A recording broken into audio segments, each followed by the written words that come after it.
Happy Sunday, everyone. It's dark in the morning now. It'll be a little bit lighter once we get that fucking daylight savings time. Spring ahead, fall back, and I'll have a little more light at when I get up at 5 a.m. It's 5:30 now. Anyway, how's your Saturday night? Hope you had a good time. We did. Well, hey, good morning, Jabba. Good morning, buddy. How you doing? You sleep good last night? Jabba, can I ask you a question? All these stories with the house and Remax and all that. Are you making that up as you go along to just pull out of your ass? I heard a few things I thought was interesting. And personally being involved in selling homes, buying homes. I know the procedure, what's required in the process with a realtor and a closing, final sale of the house and transfer of deed and getting the keys to move in. Sure, a lot of you have been through it too, right? See if any of this makes sense to you. Before I forget though, I heard you try to get ahead of your story after I told you, and I did. I called Remax. I spoke to someone, representing that area and gave all the information. No, they're not selling it. And then other people said, hey, I'm going to call too. That got back to you. Now suddenly you change your story. You were telling people, oh, don't bother calling because Remax doesn't know anything about it. The Remax agent I have is a lady I know, and she's doing it like on the side. Yeah, like a real estate agent employed by a real estate company is going to go behind their company's back, behind their boss's back, and try to do a private sale on their own. They're not going to be working there very long, I'll tell you that right now. And word will get out in the business. Her career as a real estate agent is dead. She's going to risk all that for you? How's she going to market it? Under what name? What sign she going to put in front of your house or what name on it? She's trying to hide it from Remax. How's that going to happen? Okay, that's bullshit. 2, she told you besides, you don't have to make your next mortgage payment. This house is going to be sold in 30 days. No real estate agent would ever tell someone, oh yeah, I'm going to sell it in 30 days. Yeah, right. Yeah, right. And now you're saying you don't have to make any payments until the house is sold. Says who? Says who, Java? Says you. That's what you're going to do. Just keep squatting there. I will say this. I've heard a thing or two or three from my ex-wife's nephew, Danny, that's been a real estate agent for, I think, about 13 years, maybe a little more. He said, Uncle, they still call me Uncle. I'm still on good terms with my ex and all her family. He says, some people walk out, man. Foreclosures, we've had houses trying to sell them for banks when they contact us. We foreclosed on a property and, we've had properties that don't sell for a very long time. And I used to hear, I think some of you have heard these. I knew a guy that got foreclosed on. He was there for 3 fucking years before he finally had to leave. That's how long it took to sell his fucking house. And the reason they'll do it sometimes is that banks can be a little leery of an abandoned property. Kids will throw rocks and smash the windows. The house will get vandalized. Squatters, crackheads, homeless people may move into it, and squat there and destroy the fucking place or steal the copper pipes. And that shit does happen. So even though they want that person out, they feel a little safer leaving a person there, running less of a risk of the house getting vandalized or squatters going there. They'd rather have a squatter there that owes them a shitload of fucking money to help at least scare off anybody that would be thinking about wanting to go and squat there in that abandoned property. So, sometimes, man, the way things happen. He says, I've heard of people, Uncle, they've been in houses 5 fucking years. 5 fucking years. Before the property's finally sold. And at that point, they're practically giving the house away. Because they're just fed up. They want to unload it, And then now the person's forcibly evicted with a constable or sheriff with a warrant. So job is saying you don't have to pay your mortgage till it's sold. Yeah, right. Now, when it comes to a closing, Java, I guess he was getting hit. He reared his head. He did a live, But it got cut short. He had technical difficulties. It froze up. He got booted or whatever the fuck happened. And then he said, hey, somebody said, hey, this is the first. I guess I got the hiccups, drank my coffee too fast. I guess in his bed or something. He's watching TV, watching a DVD and showing movies. I got the hiccups real bad. I don't want to have a hiccup fit.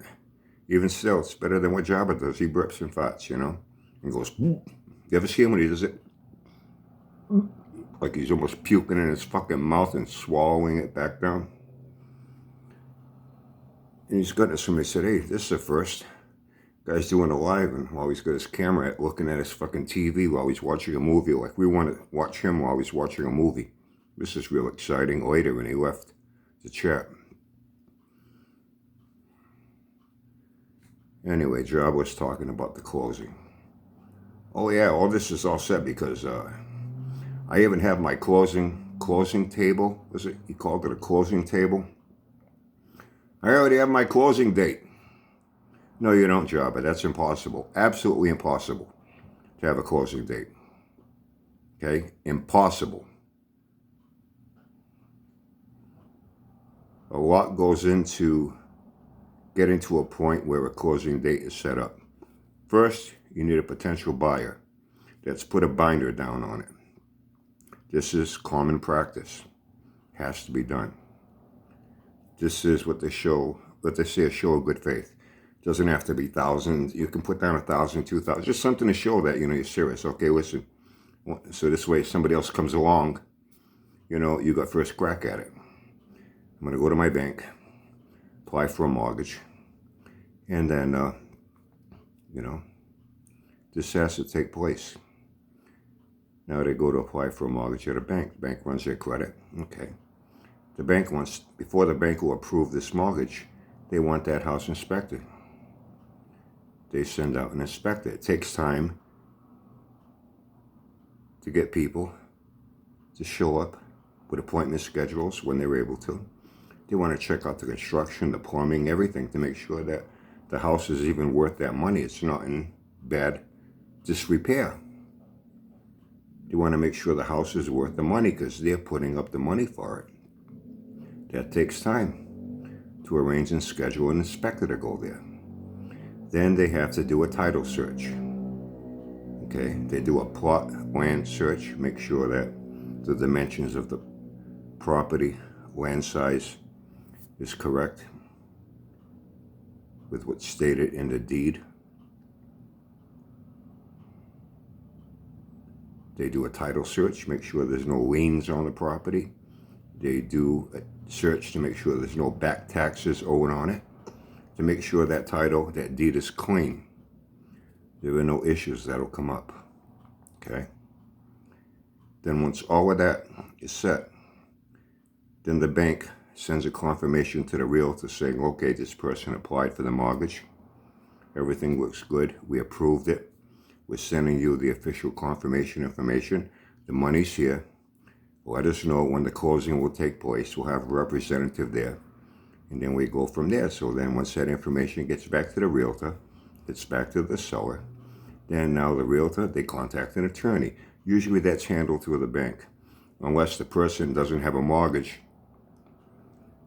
they own the property, a lawyer is required. This is where the costs come in for a closing cost. You got to pay this attorney to show up, even though he's just going to show up, look over everything, make sure everything's in order, put a signature down.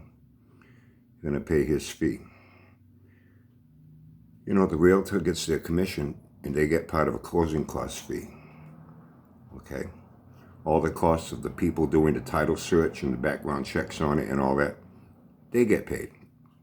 These closing costs can run anywhere from $3,000, $4,000, $5,000, $6,000, $7,000, $8,000, $9,000. Depending on the amount of costs that went into it, what was needed.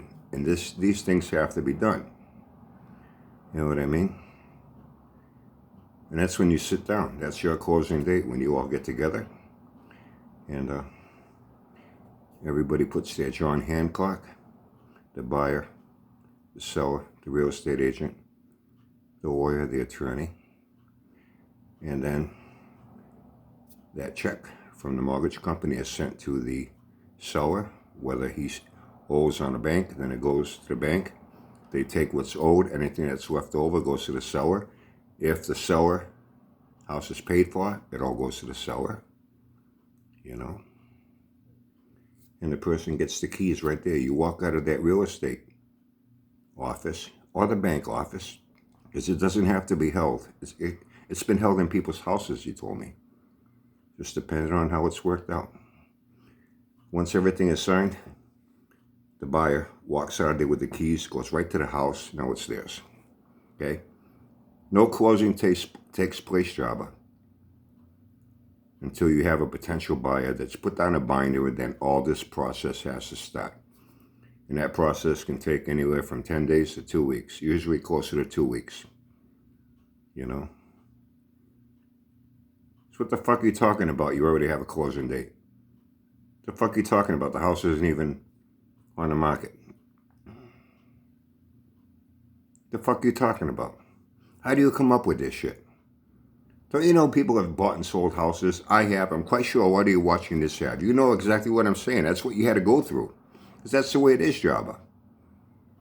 You know? Anyway, I thought that was funny. Hey, you may get lucky. The way your property is so fucking run. Oh, and then another thing you say, Brian, the way he talks, like he brags on his belly. Well, I had a couple of investors, you know, that looked at it, but I haven't heard nothing back. Investors, where the fuck do you think you are? On Shark Tank in front of Mark Cuban, Laurie Grenier, Barbara Cochran, Kevin O'Leary, Robert Herjavec. You got all these big-time investors that are going to start getting into a bidding war over who wants to throw money at you for that fucking dump.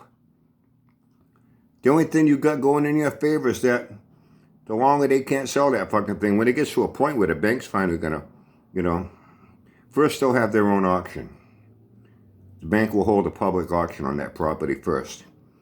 Hopefully they'll get something they can, you know. If not, then they turn to a realtor now. Because they have other things to tend to. Now they'll turn it over to a realtor so they can try to do what they can to sell that fucking property any way they can. You know what I mean? And the longer it takes, you may get lucky and they let you stay there until it's finally sold, just so it won't be vacant. The way that property's so fucking run down, I don't think a pack of fucking desperate crackheads will want to live in that fucking shack that you live in. You know? Anyway, I guess that's about it. So that's the latest I heard on the Java. You know, his knowledge and wisdom and how real estate works. And how you can get away without having to pay your mortgage until your house is not sold. And how he has a friend, a lady friend, that's a RE/MAX agent that's willing to risk her job and her career by going behind the back of her employers and sell his house without them knowing. But she hasn't done it yet. Have a great Sunday, everyone. Have fun and stay safe.